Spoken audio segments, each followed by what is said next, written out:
despite us asking you not to come back, we are going to call the police. Okay? So this is just simple, and I'm not here to have a long conversation with you. All right?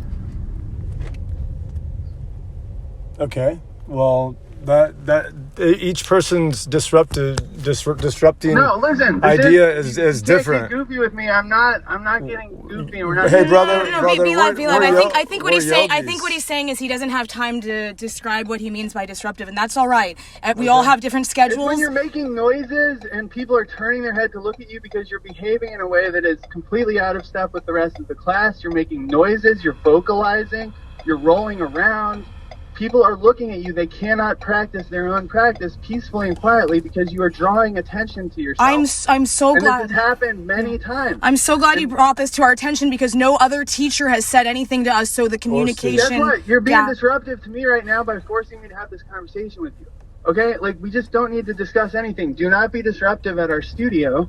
If you are, we will ask you not to come back. I'm so glad And that you're. if you do come back, we will call the police. I'm so glad you're bringing this to our attention. I really do, because I have a lot of respect for the teachers and the practice that I've experienced in the last 30 days, and no other teacher said anything, so we didn't know. So I'm so glad you reached out. I am so thankful. My heart explodes with peace and gratitude and joy and thanksgiving for this expression and the opportunity to commune with you, John, because what you are doing here at Highland Yoga is a tremendous service for humanity, and I am a vessel of peace and of light, and I am so glad that the light in you is able to commune with the light in me, because I'm so grateful. It's very clear that you're on uppers of some kind. Wait, you're assuming that we're on drugs?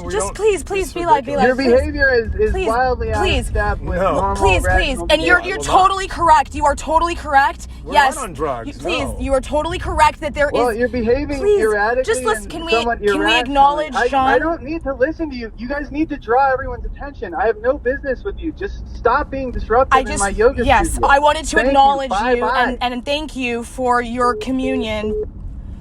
Be live. There's an energy there that if you antagonize it, it only comes back. And what I want to acknowledge with him is that there is an energy in us that is, you could say, an elevated vibration that attracts attention. But the teachers at the studio are instructed and they are taught in yoga studios to draw people's attention back to their own mat, to their own breath. Absolutely. And every class that we've had, I've noticed the teachers doing that in very kind, loving, caring ways, reminding students to focus, reminding them that their concentration is the goal, reminding them that their own bodies is the center point of their practice. So I thanked him for the communion that he was sharing with us. I thanked him for acknowledging our elevated states of consciousness, because that is an honor and a blessing to have somebody who is capable of Anointed saying, hands. look, your presence is very powerful. Please recognize it in a more graceful way. And all he's really doing is encouraging both you and I to be more joyful, to be more kind, to radiate more clearly, be live, to radiate the clarity of what this practice is, which is one that leads you toward joyful service to humanity in all of its forms. Absolutely. And his form, in Ali's form, Namaste. as Reedi's form, as anyone who may have made feel uncomfortable that he mentioned. Although yesterday, when I was in practice at the Decatur studio, two girls came up to me, 2 days ago at Decatur. They came up to me after class and they were so excited, asking about how to get to inversions, and they were thanking me. They said they'd been coming to class and kind of like shadowing me because they appreciated the influence that I was able to share with them. But the thing is that John is totally entitled to feel the way he does. Absolutely. And he feels that he's protecting the studio, and that's what he is doing. And what we are doing is listening to him. Absolutely. And as much as that we can. Yes, probably if we were totally masterful. We wouldn't have said anything in response, just let him say what he needed to say.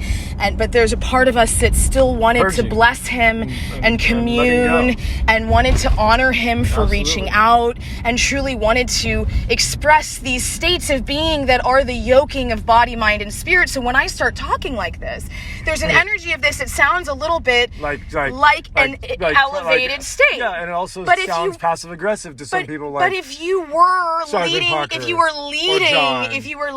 plenty of other people's a yoga class with this intonation, to remind everyone the clarity of what that powerful goddess energy is. That's like Sherry Ray. She and does so that with there is an energy of us coming from a city where there are yogis from all over the world that comes in. Who it's an come international in, hub. And we have been trained in a way that is a very exalted form of yoga. Absolutely. And so yes, it does stand out. We've done Bhakti yoga, we've done Kundalini yoga, we've done all types of yoga, we've done And most of the instructors that come from India, that come from places where there are ashrams built around their way of being, have instructed me to remember that joy is the center of yoga, that joy and love and peaceful expression of Thanksgiving, and yes, it's enthusiastic and it can sound elevated above what the mundane hum of even meditation is, because if you were just practicing meditation, we would just be sitting in a room, but we are doing poses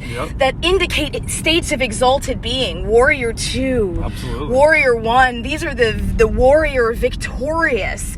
And to embody those poses is to call in the energy of those victorious archetypes. And those victorious archetypes certainly speak at least a little bit the way that I am speaking now, with enthusiasm, with clarity, with distinction. That's like an arrow, like and yes, Shiva. It feels Shiva. Like it's under the influence of something, because there is a divine bliss, a divine orchestration, and like nature, all of a sudden a thunderstorm comes or the sun comes out, and it feels very dramatic, and that is the spirit through which I am yoking when I practice yoga. So to be gifted with this amazing studio that we've been able to have a continuous daily practice for the last 30 days, to continually start and end our days with this divine yoking, with this beautiful music, with these teachers who are capable of such clear instructions, and they have given us this amazing grace and space to move and feel and get to know our bodies. Ali Forrest has been so encouraging of, through the music she plays and through the hypnotic way she leads class. She's allowed us to really drop into states of stretching. I told her that I have postures that I had never been able to even do before, or even conceive that I was able to stretch into, thanks to her guidance and her encouragement that, that we listen to our bodies, and other instructors encouraging us to add on if necessary. This sort of cue is a very amazing gift, because what you're doing is you're encouraging the growth of the yogi beyond the tradition and into the initiation of true yoking with their higher self, which looks different for each person. And yet we're all able to follow the same cues that lead us into the same yoking of great divine peace and union with each other and harmony. So it's such a great gift to be able to receive a space here in Atlanta, Georgia, where the grace of yoga is shared on such a high level. And our conversation with John, what an amazing day for my first yoga was day just of all time. Just the beginning. Was just the beginning of many wonderful communions of light and love around the essence of what yoga is, which is to share love and kindness and unity and awareness, certainly respect, certainly, and acknowledgement of people's love, grace, of gifts, honor, the presence that they bring into a space, and certainly all presences that come together are grace, coming together honor, to allow each other, to recognize itself everywhere in all reflections, so that the unity of Shiva's many arms, for example, become the sword in which we pierce through any veil of illusion that would prevent us from seeing the truth, which we are all reflections of divine love, divine play, and the joy of coming together in this physical form to stretch into higher states of expression and grace and sensitivity. And certainly a call from the owner of Highland Yoga is a blessing and a gift. And in this great city of Atlanta, a homecoming for me after many years away, and so exalted, so praiseworthy.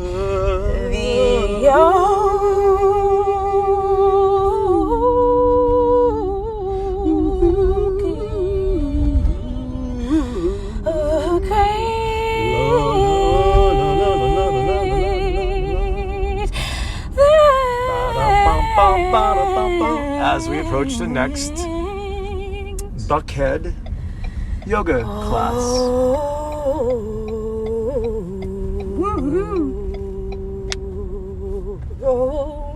For our third class of the day.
Sovereignty.